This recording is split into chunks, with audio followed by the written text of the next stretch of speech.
bear with us a couple of seconds while everybody comes into the meeting.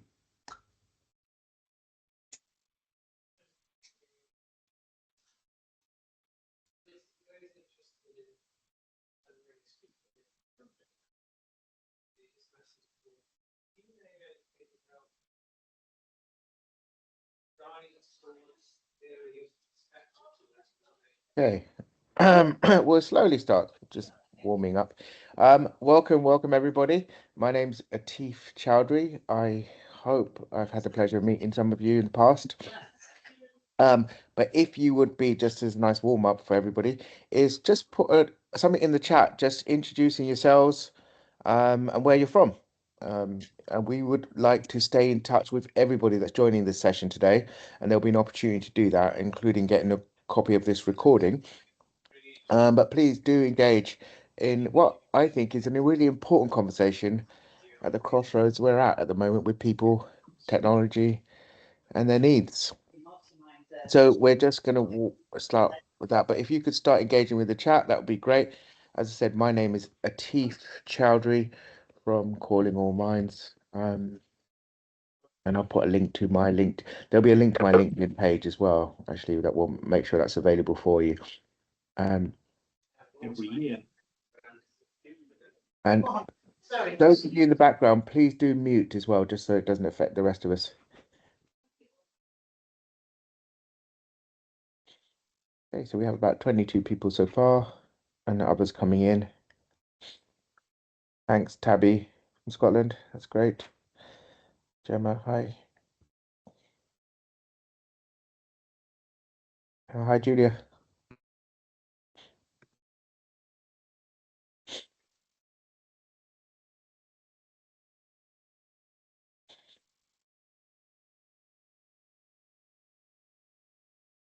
Great.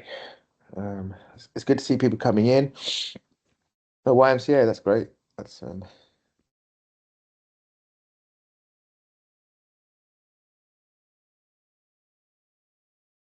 Psychosynthesis Trust for Sammy, welcome.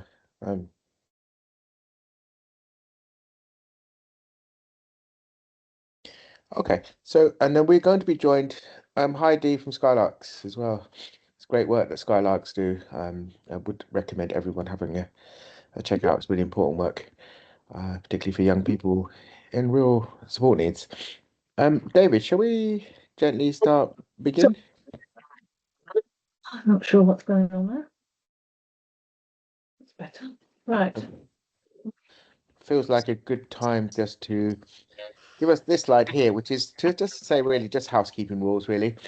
To keep your microphones muted. And put questions in the chat box. Recognizing. Sorry about this. Hang on. Let's get rid. Yep. Liz, are you okay? I'm on a call. Listen to webinar. Can you get at the door?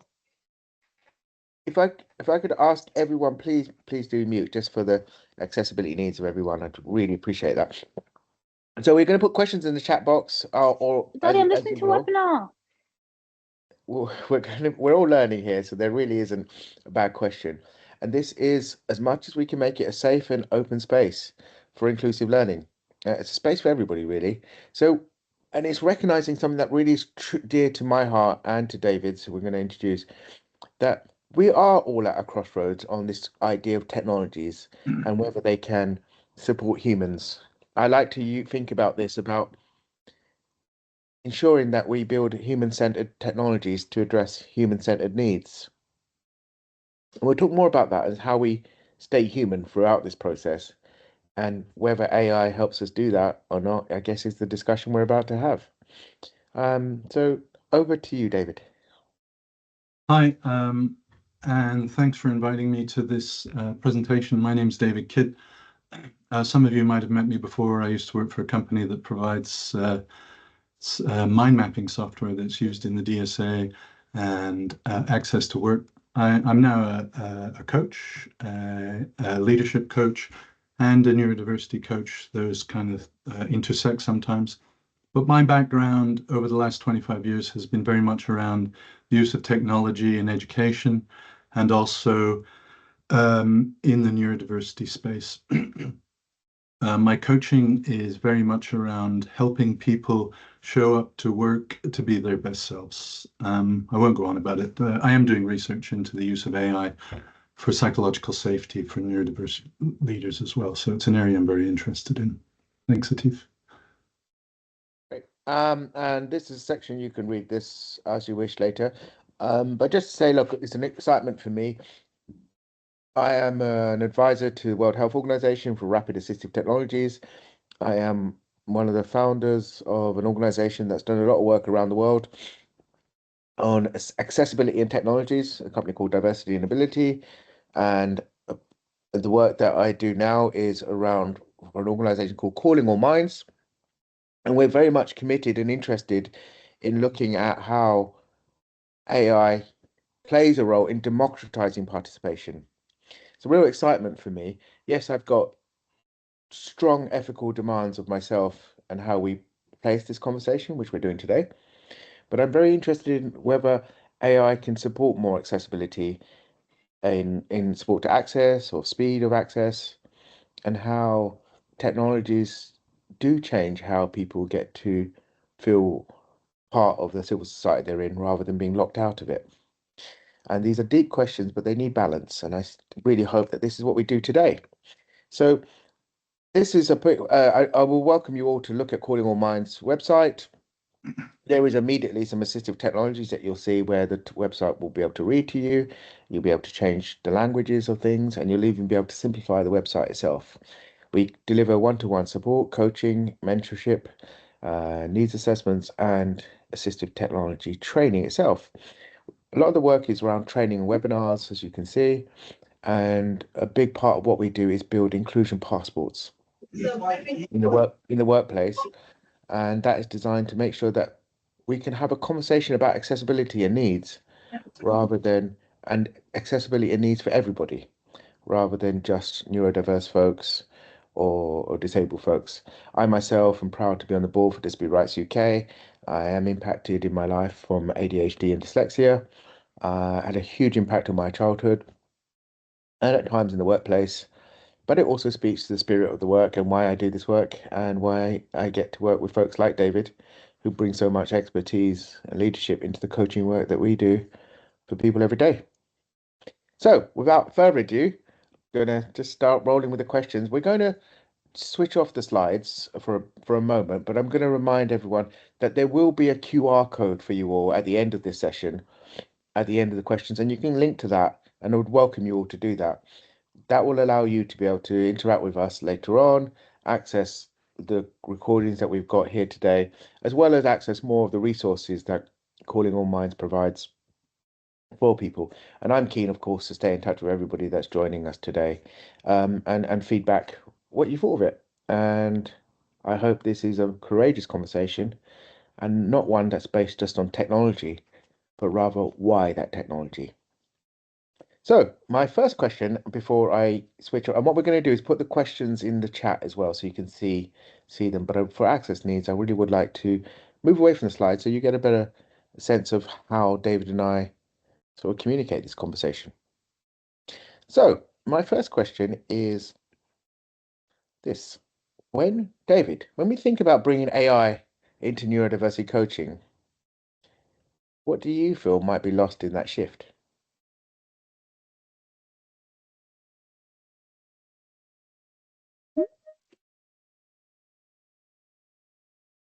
David, you're on mute. Falling at the first hurdle, sorry about that. First thing I'm going to say as my disclaimer is we're all in the same boat with AI, and it's kind of arrived on our shores, and everybody in this room has their own experience of it, and some of it might be more technically knowledgeable than what I know. What I'm bringing to this conversation is my experience as a neurodiversity coach and the use of AI that I've implemented with my clients, and what I've picked up in the various research that I've done and groups that I'm a member of in terms of the use of AI in coaching. It's a very serious topic for people who work as coaches, because like any other profession, we're worried about well, a lot of people are worried about it taking away our livelihood. But to get back to the question, what might be lost with AI in a neurodiversity coaching conversation, the first thing that comes to my mind is that these people are often experiencing, I'll give you an example. So the work I'm doing with Calling All Minds, access to work, private clients, a lot of people are showing up struggling with emotional regulation. Some of the clients I work with might be on performance improvement plans. So from the get-go, often the people that I meet for the first time in a coaching conversation are emotionally dysregulated, and they're experiencing primordial fears. And that's a serious place to be.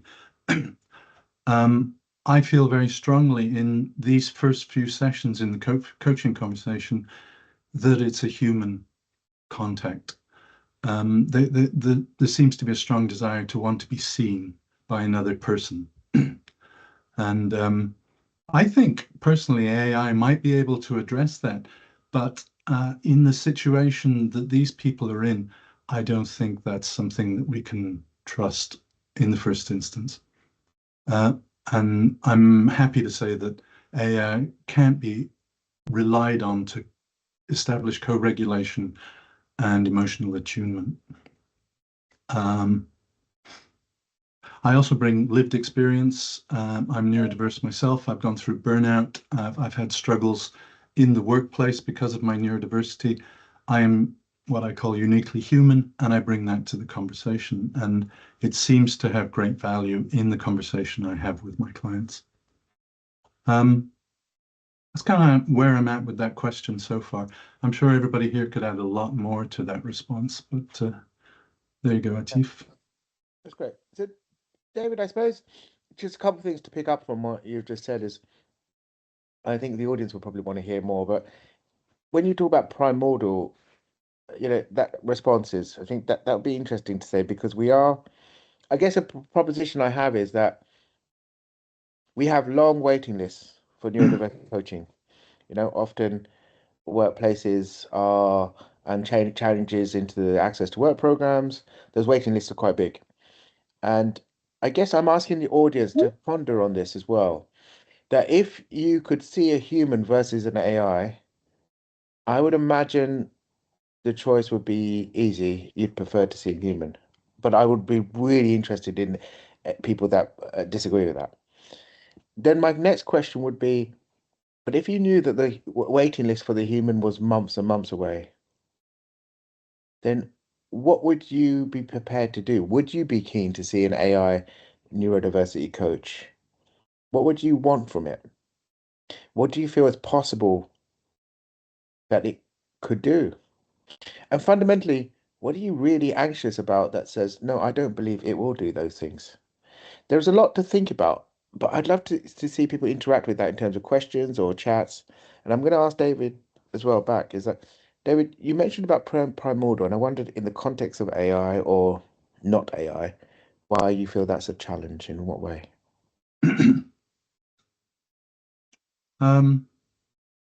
I guess that was quite a big word to use in this conversation, but I'm noticing that people are showing up and there's fear in the room. And the fear can be palpable. I'm a human being. Even in a Teams meeting, I can sense when people are feeling uncomfortable. And often the first couple of sessions of coaching are around making them feel comfortable. And if there's coaches in the room here, which I'm sure there are, it's developing rapport and all of those human skills that we bring to the coaching session. Deep presence, active listening, reading the room, understanding how these people are, or trying to understand how these people are feeling. And I'm not so sure that I'll preface that with, if the individual who's coming for the coaching has experience using AI and is comfortable with it and might be an early adopter of AI and kind of gets it and feels happy using AI, it might be a really good resource. However, we can't guarantee that in this space. We can't say that, the individual is going to be au fait with AI and understand how to generate commands and, ask the right kind of questions or share the right kind of information. So building psychological safety for me in the first instance, I think is the most important thing. Great. And I don't know how long that takes to appear. I can think of a client where I had 20 coaching sessions with them, and we spent the first 10 actually generating that psychological safety. So then I call it creating the condition for them to make the change. And the research needs to be done to see whether AI can actually achieve that. But right now, I don't feel comfortable with that. Okay, great. This is good. I'm like I said, I'm really keen to. I'm going to take it just for the sake of the audience. I will probably take a position to be pro AI on this for a moment, and I'll share my own feelings around it as well as we do this. But I want to just sort of touch on is that how important to the human relationship in ND coaching is, in your mind, intuition and empathy. Lived experiences are talked about a lot. I don't think they're defined very well, but at least they're talked about in terms of sincerity, that we feel this, that we get this. My question is, can any of that really be replicated by AI? This sense of, I feel you, I have experienced something in sincerity, or I am moved by what you are saying, and I want you to feel that, but I'm also not in a place of judgment, and I'm in a place of space making. This is what good coaches largely deliver, and good counselors largely deliver every day. So if we are to go down an AI process, could that be replicated in your eyes?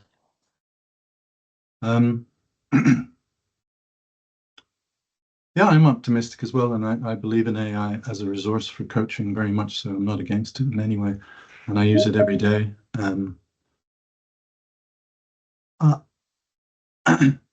I'm particularly concerned with it for, as I keep on saying, for people who are showing up with emotional dysregulation, so are feeling uncomfortable in the workplace, whether that's down to masking, whether it's down to the where they're at professionally in the organization that they're in.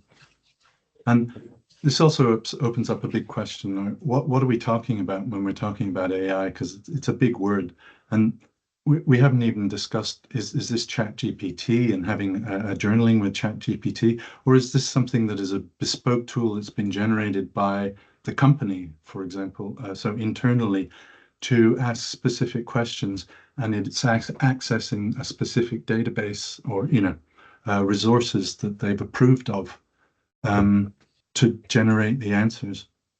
It's a very complex space to work in, but I'll just keep on going back that it's impossible to say who the individual is and what their learning styles are, what their background is, and I would trust a human being in the first instance to provide that safe space. But I'd also add a disclaimer that I think it is potentially possible with AI, but not right now. And the research needs to be done to back that up as well. Great. So I think I'm going to throw some controversial points in just to that. Oh, please mute whoever's. If I could ask you all to make sure you just check if you're all muted, that would be super helpful. Okay, so I have a couple of questions. So what we do know is that there are long waiting lists. We also know that a lot of workplaces are probably looking for the cheapest option. That may not make us feel comfortable, but it may just be a reality that there's a transactional relationship, there's mental health loss, and there's a need to get people back into a supportive position as fast as possible. And on top of that, we have long waiting lists and funds that are being probably questioned. So then we've got the idea of, yes, David, you rightly brought up the ethics, and I think we're going to get to the ethics of this in the next stage of this questioning, is that when we speak to a human, to a large extent, we feel, if we're in a good coaching session, we feel trusted and in a trust dynamic. We also know with good intent that human's notes of our session will stay private. When we are using it on terms of an AI, where do those notes go, if at all? How secure are they? Are we normalizing that, the sensitivity of that data being thrown around? Or are we really clear in our own minds when we share our needs, our sincerities, even our vulnerabilities, that is being assured and protected? These are bold questions for the crossroads that we're at. But we've been in places like this before. When we looked at virtual learning, we no longer call it virtual learning. We just call it learning. And when we talk about meetings, often we talk about they're just online. When we talk about AI, it's just a tool. It's a piece of technology, and we've considerably used different technologies to help people participate in fundamentally great ways. And so my challenge to us in the room and the audience is, do we see that AI can bring, in a coaching session of neurodiversity, bring real positives to this, and in what way?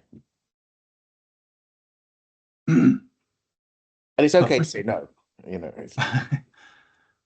First of all, yeah, I believe AI can bring lots of positives into the coaching situation. And again, I'll reiterate, there's so many different ways of thinking how AI could be used. It can be used by the coach, it can be used by the client, it can be used together, it can be used outside the coaching session, before, after. It can be used around administration management for the coach, to help the client. It can be used by the client to do a deep dive on something that they'd explored in the coaching conversation. So there's all kinds of different ways that AI can be used.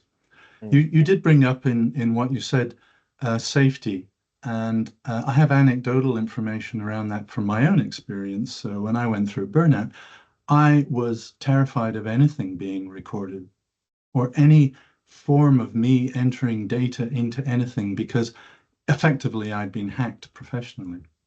And I had no trust in anybody else. And I have a neurodiversity, so I started catastrophizing to the point where I don't know whether this is right or wrong, but when I have a coaching session, I do not record the session. Maybe it's more for me than it is for the client. I don't record the session because I don't think of it as a safe space. And I would like that session to be safe for me and for the client. That means completely confidential. That's a conversation between me and the client. And a concern for me, which you brought up already, is where is the data going? And we've spent the last 30 odd years with the advent of like Google and everything like that, data mining, all of that stuff.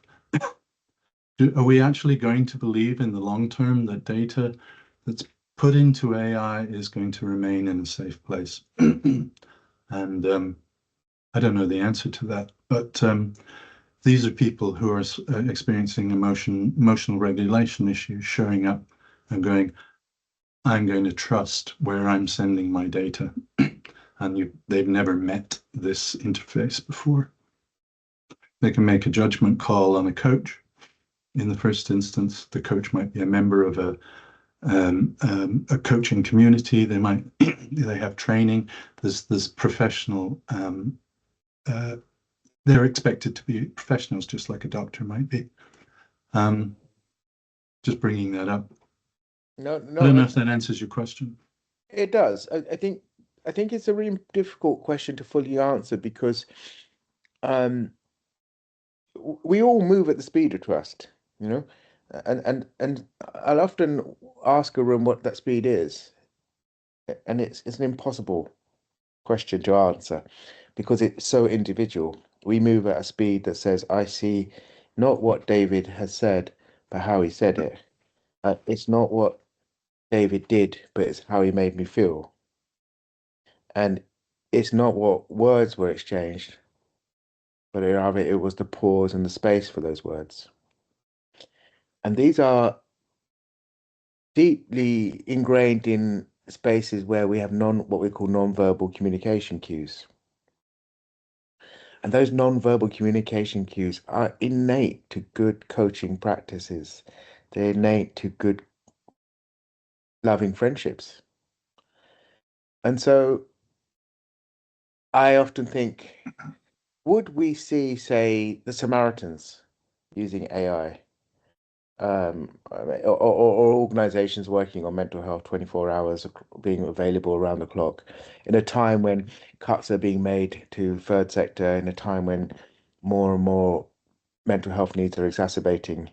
Would we see AI being used in such, you know, such tense life or death moments where people are calling and it's an AI? It's a real challenge to the question of the ethics of this and the behaviors.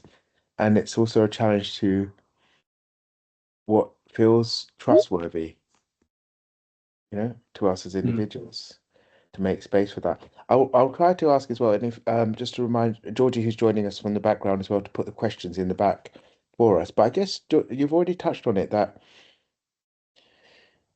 if these things are we're going to be at the crossroads to hold this space, if AI is to have a role in the space in terms of safeguarding the principles, the boundaries that we have, what do we really need to do to make sure that the coaching relationship can be kept intact? Can it does the presence of a hybrid model exist here, if at all? I'm interested in that. And does that make it efficient and cost saving? Just like we see a specialist doctor after we see our GP, um, does an AI coach play a role in allowing a professional coach, a human coach, to be able to know what to step through? So there isn't these 10 processes to build the trust, but rather there's 2 or 3 to work out what could be efficient. Do you see something like that, David, as being possible? Yeah, I think AI will take its role, whatever it is. And as you said at the beginning of the conversation, will we be using the word AI in 3 years' time? It's just access to this massive database of information, and as we get used to using it, it'll feed into what we do.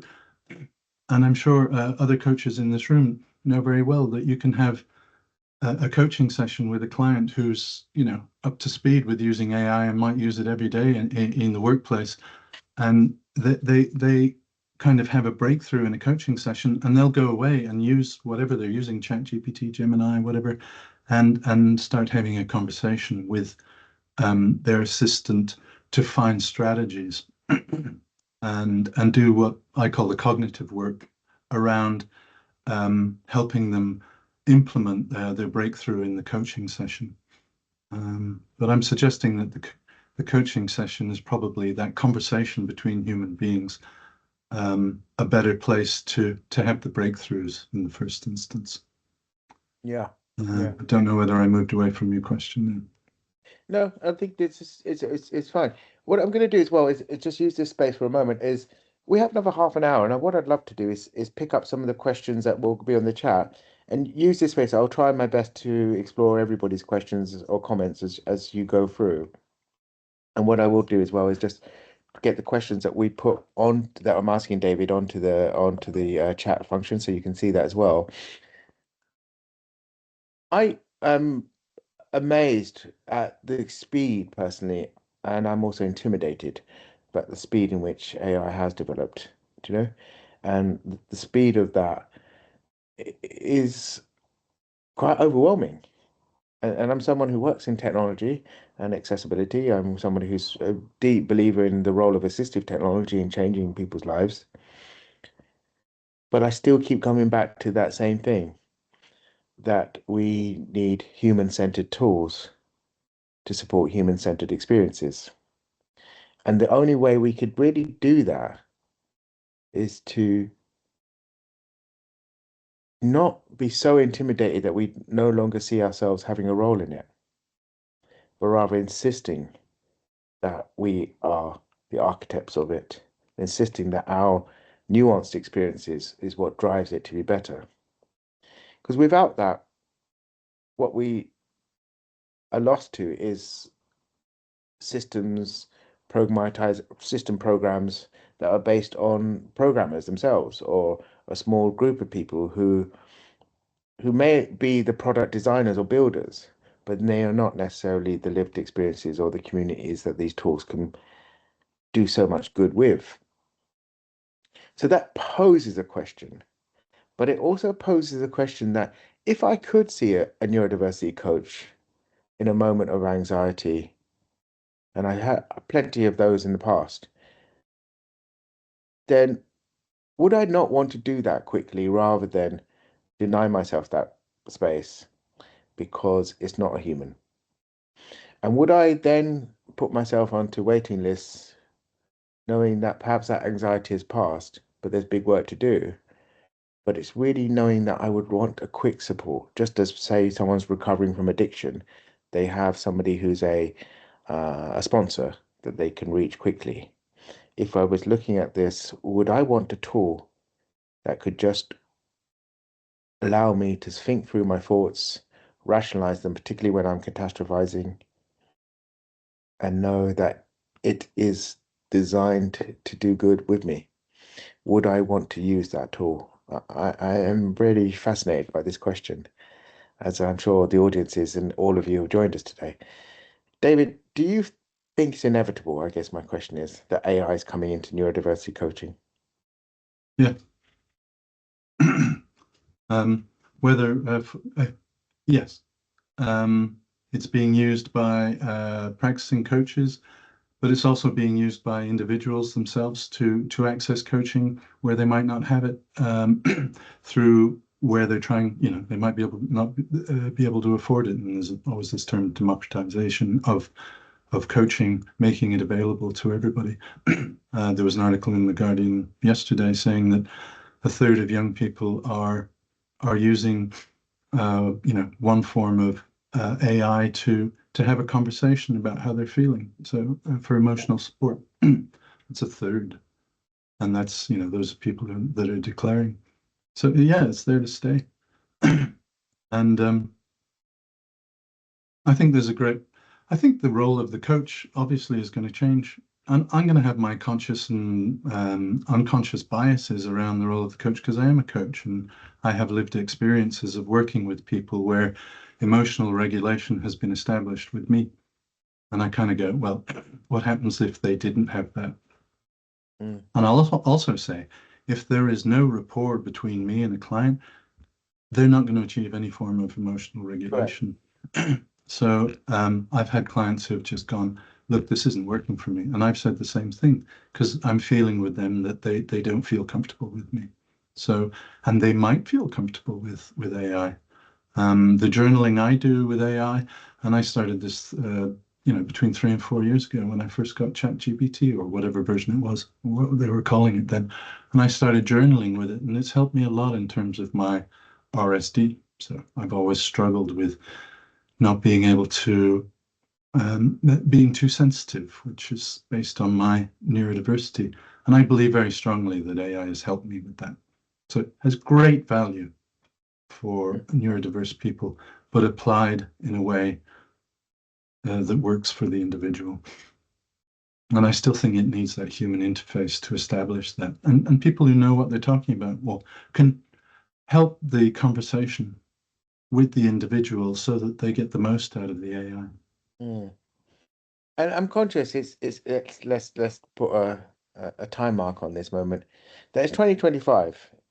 And so if I use the example, if I have a coach, let's call them Hugo, and I don't gel so much or it doesn't feel quite right, as you brought up, I can say, well, no, I'd rather have Sam, or right, if it's not Sam, then it's, Rebecca, and such, and we can just sort of feel what feels right, and we know what it feels right because it makes us feel safe.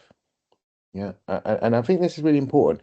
That often I've gone into places where they're saying this is a safe space, and I think, well, as a practitioner, but also as a person needing support, I think it's a big word to say this is a safe space. Perhaps it's our clients, it's them to determine that rather than us insisting it.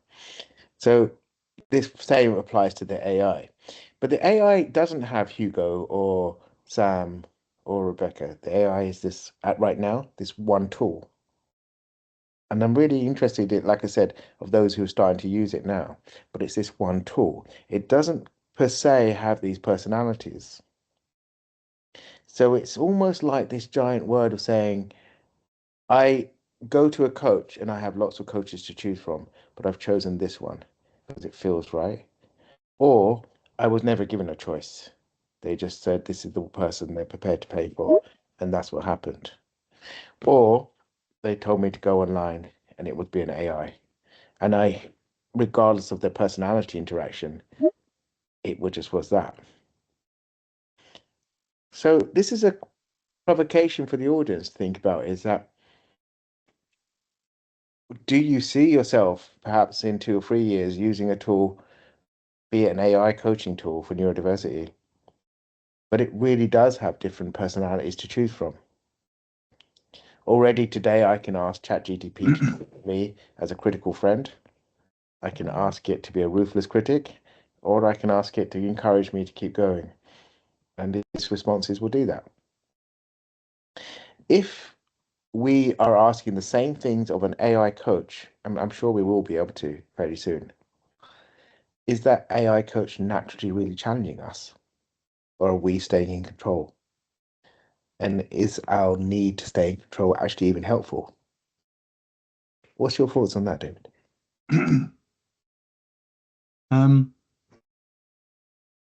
I think it brings into question the value of intuition in a coaching conversation. And once you've established rapport with a client, and there's a feeling of safety, as a coach, you might start asking braver questions and more incisive questions, and looking for where there's a gap in terms of what they're perceiving and what they're trying to achieve.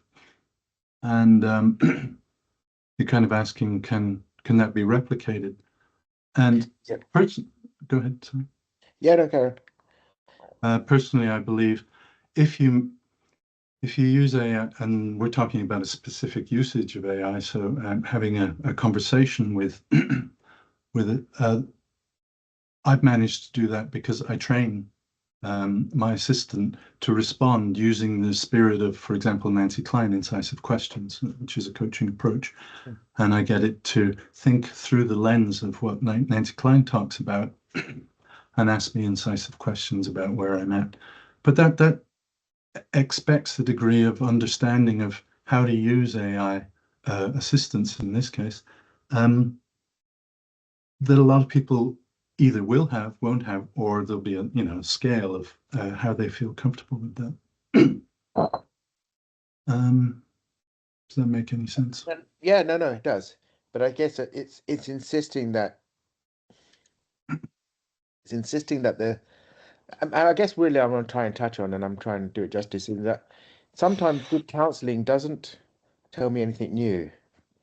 In fact, I don't think great counselling does that. I think great counselling or great coaching in this context lets me take something that my heart has already been asking for.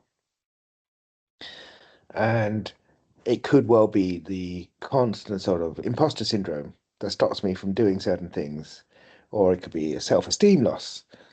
So a good coach can sort of help you tackle those moments.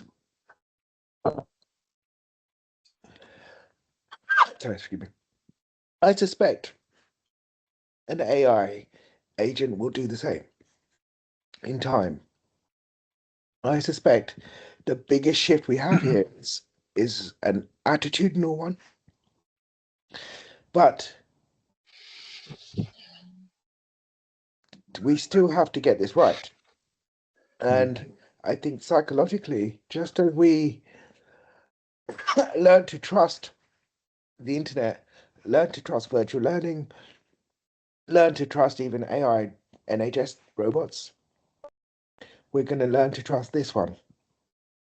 But let me ask as well, I'm going to go to the questions. Georgie, if you would put in the questions we've asked so far so people have got them. Now, but just a slight drink of water because my voice is gone. Bear with me. And what I'm going to do is just ask David, from the questions that you can see, are there any that you would like to explore with me? You're asking me that? Yeah. The questions were coming up as we were where we were speaking, and I noticed that the ones I noticed immediately is what's happening to the human experience here. Shouldn't people be talking to people? And what happens when we take that out of the equation? And exclusion around neurodiversity is a big issue. You know, particularly in the workplace, this happened to me where I became excluded from the other workers because I wasn't normal. Well, I was being considered not normal in my behaviors, which exacerbated my RSD and my feeling of loneliness. And being able to communicate with a person, I mean, we can't underestimate the value of that, in my opinion. And why are we where we're at now? Because there's, you know, an enormous demand for help with people experiencing overwhelm in the workplace. Neurodiversity, you know, what's going on in neurodiversity with assessments and there not being enough support. The reason we're even talking about AI entering into the realm of coaching as a replacement for people is because there's so much demand. Where did that come from? If I went out on a limb, I'd go, well, maybe it came from the advent of computers in the workplace and people being overwhelmed. Why are they overwhelmed? Because they've been given responsibilities with KPIs and things that, you know, a sales manager might say, the numbers don't lie. So and they can go back to the numbers and they can pull up Excel files with thousands and thousands of entries of data points and say, those are the numbers. And the individual can go home, particularly a neurodiverse one, can go home and say, I can't keep up with that. That's overwhelming me. So you get that sense of overwhelm. And where does that come from? That's actually come from the ability to manage data, which comes from computers, and pull down that data and saying, this is the truth. And the sales manager going, you're not doing your job. And the individual saying, yes, I am. I'm doing my job to the best of my ability, but you're overwhelming me with all of this proof, because the numbers don't lie, and I can't make the adjustment. Yeah. So I can see a hand has been raised by Curtis, if I got that right. Would you like to ask the question of or unmute?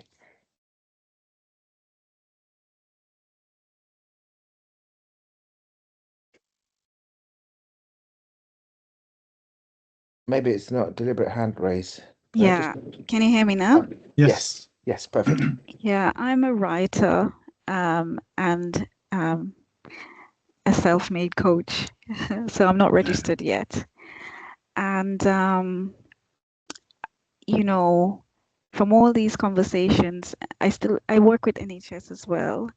And looking on the point that you've just raised about the demands, you know, as the capabilities of stuff like AI and computers, there's more demands indeed on the staff because the expectations get higher, and I'm already seeing it even in the space that I'm in.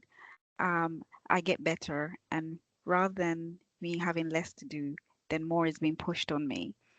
So I can really see that happening, and because I now study about well-being and I'm in the mental health state, I can compare what is happening versus what should be happening. And it does really make you wonder how much more are we going to be grabbing from someone and not input anything. We most people nowadays don't even have time to socialize. The workspace is not set up to have any engagement. I could be working in the NHS for 20 years and you still don't have any NHS friends.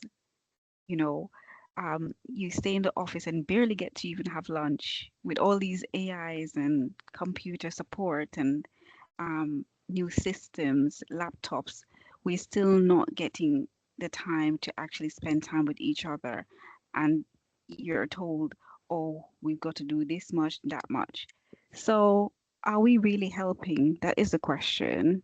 And those who work from home, are you swarmed with being just at home and not engaging out? And when the time comes for retirement, you're left with, what have I benefited? Is it just money for my living, and not balancing engaging with others, living life to the full? Because if we are not really going out, putting on nice clothes, fixing up yourself, getting a nice wash, all that stuff, then you will find that you'll cut your lifespan really short. And we're still new in that era of that experience, but very soon we'll start to feel the toll of that new way of work. While it's good, we need to have balance, and it's you understanding that initiative and taking that stand to engage, because it's challenging, but we have to push it because that is why we exist. Communication is a very big thing. It's how we began in the first place. Sharon, thank you. Welcome. Really for the question of balance and ethics is really at the heart of this session today. You're dead right. I wonder, so it reminds me of a few things, especially working at home. We have a disability employment gap in this country. It's quite big. It's up 36%.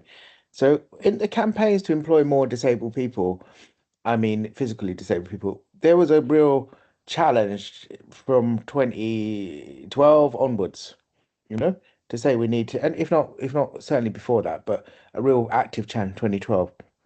And we were told 2012 and 2013, 2015, you can't employ this many disabled people because they'd have to work from home.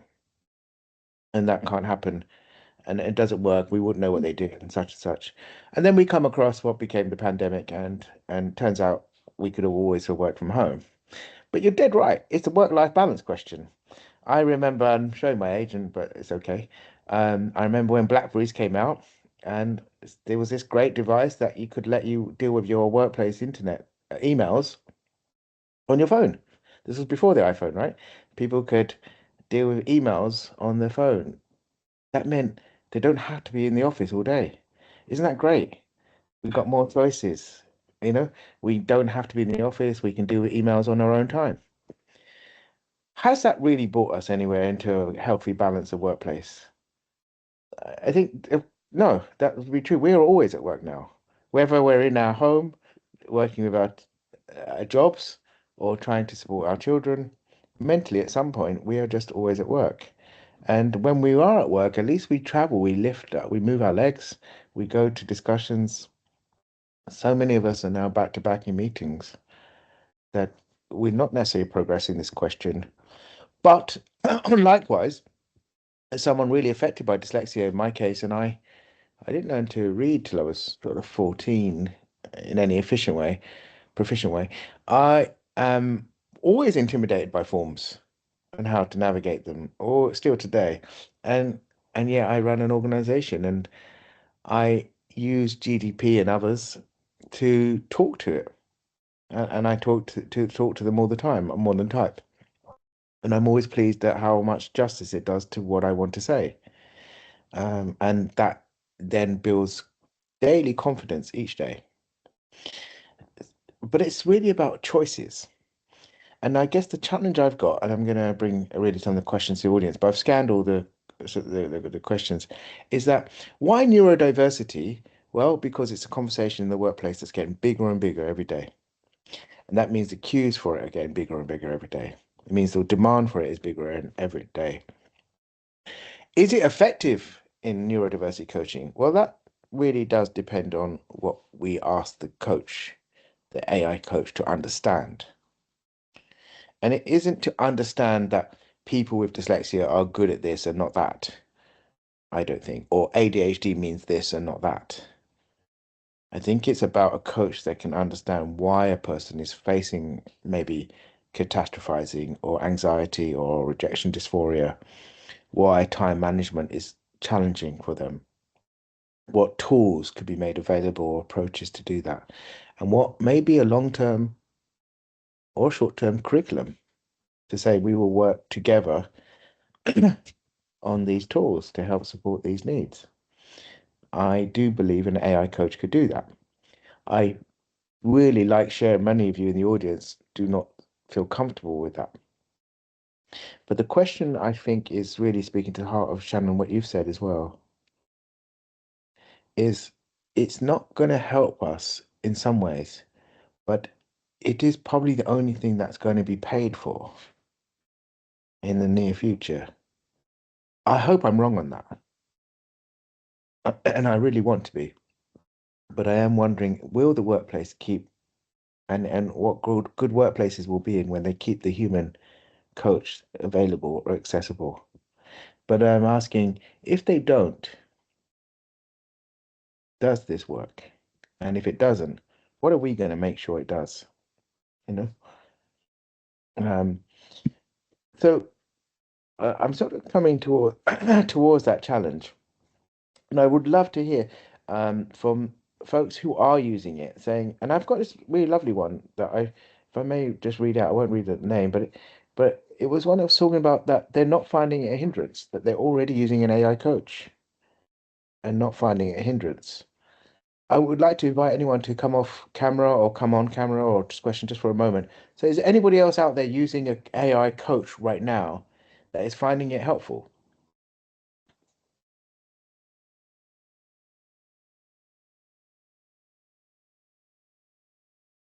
It's tough, right? But that's what we have to find out is, can it do it? I am really going to put this front and center that I think that we are at a precipice right now of how such tools are being used, but we've been here before and we've failed at keeping the human at the center of it at times, and we've had to re-collaborate to do that. We've seen AI technologies that have become racist within the first 2 days of using them. Microsoft had to shut down a system called TESS, which was launched quite a few years ago. And so these are real moments of how we question this ethics and the understandings of it. But likewise, I'm really going to invite people just to ask any other questions before I sort of ask David a couple more questions and we come to a gentle close. Is there anybody that would like to chip in here as well and ask a question? I know there's been some great comments as well. And I think most of the comments from what I'm seeing are really about trust. And I think that's so important to ask it.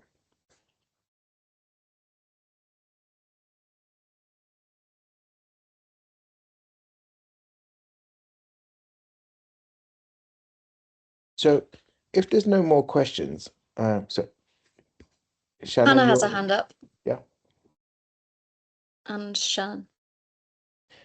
How many hands? Sorry. Oh, sorry. I'm sorry. I missed that. Shannon and Hannah. Okay. Could I ask Hannah, would you come off mute? Sure. Hi, Tiff. Good to see you. And thanks, David, as well. It's a great session, really interesting. And it is such a complicated topic and it fascinates me. As a coach, I am using AI coach tools simply to kind of get a feel for what clients out there might be experiencing and what's on offer. I'm not employing it in sessions. I think, David, you hit the nail on the head over the privacy issues and concerns around that. But I think it is fascinating to see the really rapid increase in the AI coach's abilities. And it's increasing fast. So what we say today will not actually be true in 6 months' time. Yeah. In response to that, I work on a few groups where the very high level academics and coaching practitioners, some names you might even recognize, are throwing in the towel and they're going, we just have to keep up. But that's more in line with productivity coaching and kind of like working with coachees who are looking to, really nail it professionally and improve their productivity, earn more money. It's the sharp end of coaching in a funny space, I think. We're talking about neurodiversity coaching, where people are showing up and they're really struggling to emotionally regulate in the first instance. So that's a really good point. Yeah, and I think there is definitely space for AI coaching when used well and appropriately. I think AI coaches are going to replace bottom levels of coaches who are simply relying on tools and models. Very experienced coaches have nothing to worry about it, who will still have that human involvement and that intuition and the ability to have, you know, as you say, David, and I'm neurodivergent myself, bringing lived experience as relevance into the coaching session. I hope. Yeah, exactly. Yeah. And that could be like a conscious, unconscious bias, and I'm trying to justify myself. But I believe that my lived experience, I can sit with the client and go, look, I've been through that myself. It's going to be different, but it kind of regulates a little bit, the room a little bit. That's what I've noticed. Yeah. And the ability to hold space when you intuitively know the client needs it. Yeah. I'm noticing some more hands up as well. Just gonna ask them as well. But Shannon, do you think your hand was up as well, or was that an older previous hand? I don't remember what I was going to say. Sorry. Okay, no, that's no problem at all. So I'm conscious we come to the end of the session, but I want to just get this last couple of questions in if I can, and then Hina, your hand is up. Yeah, hi. It wasn't much of a question. I guess it was just another comment about in which ways AI for neurodivergent people can be helpful, but can also be harmful, as we know in probably many ways. I think for me, as someone who has autism, what I have really found helpful with AI and these platforms is that I can be very direct in what I want. So a lot of the time when you have a human, they're not very moldable to exactly what you need. Like sometimes I just want advice and they are trained to not give it, and they would go against all of their training to give you that. They really want you to come out with the answers. But sometimes, you know, I don't like to read between the lines. A lot of autistic people don't know how to read between the lines. So for me, it's, you know, training the AI model to say, listen, don't create a self-fulfilling prophecy for me. Don't just agree with what I say, but actually tell me how I can take some mini steps towards this. Because a lot of the time, in the years of support I've had, that is the simplest thing that I don't get, because they don't want to tell you what to do. It goes against everything about their training. Hina, that's fascinating. Love So, that. yeah, I really do. There's so much richness to that. I I think love it that's too. yeah. It's amazing. Thanks. That's a conversation that's a dedicated session just on that. That can it actually be better, because it's literal if you ask it to be. I also do think that there is a lot of professional sensitivity and good, valid coaching that allows you to own those decisions, and behaviors that embody your own sense of esteem within those choices that you get to make, rather than creating a new dependency on a counselor or an AI counselor. I think that's really important as well. But it's a good subject just to explore for the next session. I very much want to thank you for that. I think I would like to explore that as well. Also, there's another question as well as hands raised, if I got that right. From Laura. Laura, hi, welcome. It's good to see you. Hello, Atif. Lovely to see you, and thank you, David, for the insights that you've shared. I'm doing research in this area at the moment for my professional doctorate, and I think I would concur with everything that David has said about the emotional regulation topic. I think as an experienced coach, we learn about self as instrument quite early on, and I often think of myself as a kind of docking station of a nervous system, and I connect with clients, and I offer that space for co-regulation in a way that they've probably never experienced before. The other unique component to human to human coaching in this space is, particularly when you have lived experience and you're neurodivergent yourself, you're able to offer insights and role modeling, which the client probably has never heard or seen in action before as well. So you're extending not just the power of your nervous system, but the power of your kind of empowerment to self-advocate and to try new things and push on edges. So I think that there probably, I would agree with, I think it was Hina who said, you know, perhaps at a strategy level, when you're thinking about those cold areas of exec function, organization, prioritization, and so on, there are tools and an AI will be able to connect you with things. But at the human to human level, that uniqueness of the interaction and the relationship, the partnership, I don't think that can be replaced. Right, great. Look, we've come to, Laura, thank you for that. What is coming core, if there was one word I would take from today's session, well, there's two, but the first one being trust. And the second one is staying human. We've come to the end of the session. What's really shined for me is the sincerity in which folks are really taking this conversation on. I'm just going to really ask you the questions that we put here, and the slides are going to be shared with you. We went off piste on some of the questions, but that felt right, because it is not a formulaic conversation we're having. I have this moment, which I would love to share for all of you to think about. I know that I'm going to ask it of David, but I'm also going to ask all of you is just to consider today's session, what you like from it. Please put in the chat if you can. If you'd like to join our future chats as well, there is a QR code here where you can book a meeting to speak about this work. It will go directly to my lovely coordinator who's doing the work in the background, Georgina Kennedy, but it'll be able to arrange time with myself or with David to talk to us more about this kind of work. This is a link to the website. There is an accessibility bar there, and there will be an inclusion passport very shortly for all of you to sign up to, but it's all already available for organizations to sign up to. We're really excited to do this work and this conversation with you.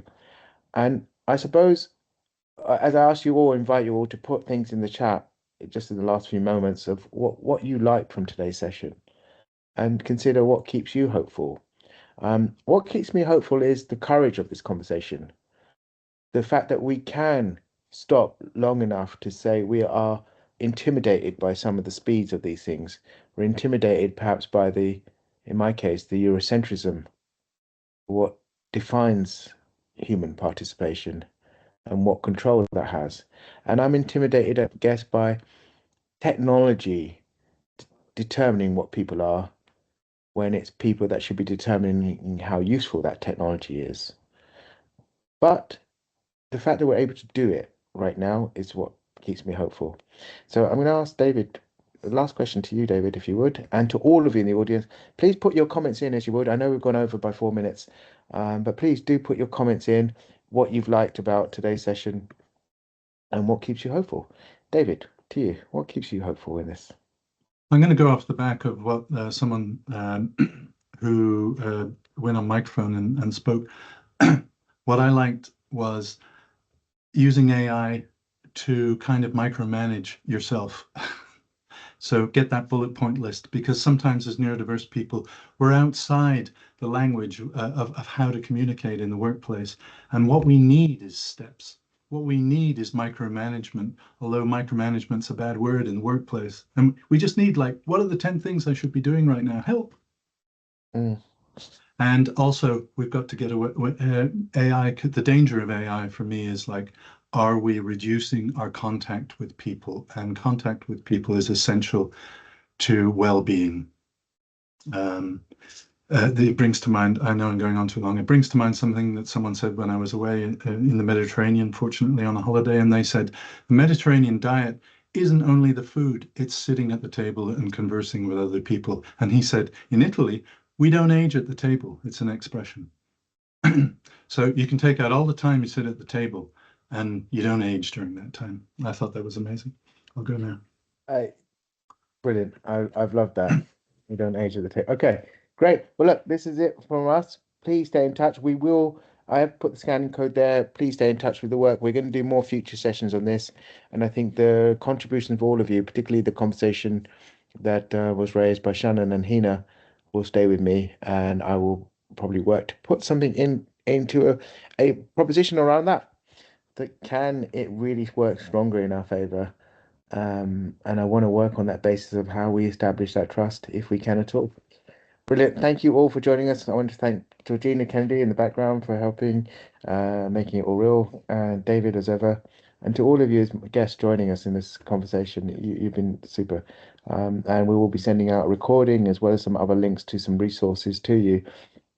And just let us know how you felt this went. Thank you so much. Thank you. Thank you and take care. Thank you. Thanks for everyone joining. It was a great session. Thank you.